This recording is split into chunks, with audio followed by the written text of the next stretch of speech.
Лотереялық ойындардың операторлары табысының 10%-ын республикалық бюджетке беруі тиіс. Бүгін мәжілістегі лотереялар және лотерея қызметі туралы заң жобасын таныстыру барысында Мәдениет және спорт министрі Арыстанбек Мұхамедиұлы осылай деді. Толығырақ тілші баяндайды.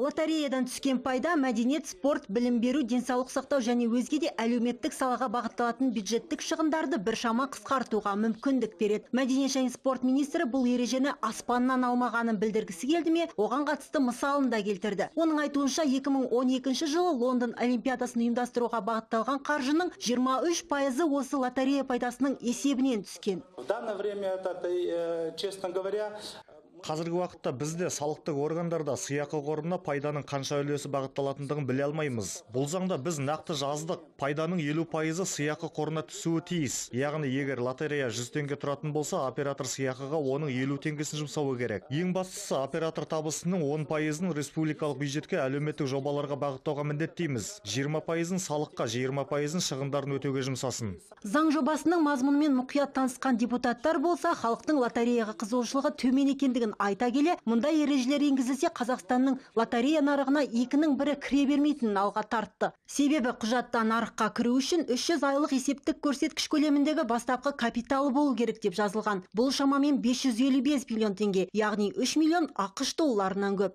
могут найти, если даже на такую сумму. Мұндай капиталмен тек 2-3 кәсіпорын ғана нарыққа кіре алады. Табылса әрине. Біз монополизмді қайта жаңғыртып отырмыз ғой. Менің ойымша, бұл Қазақстан Республикасының бәсекелестік, жеке кәсіпкерлік туралы заңын бұзушылық болып табылады. Алайда министр бастысы ұтылған азамат ақшасының бәзбіреулердің қалтасына емес, әлеуметтік салаға жұмсалатынын білетін болады деп отыр. Айта кетейік, бұл нарыққа енгісі келетіндер үшін дайындалған жалғыз ғана тосынсы емес. 3 бағыттағы оператор министерствоның қасынан орталықтар ашады.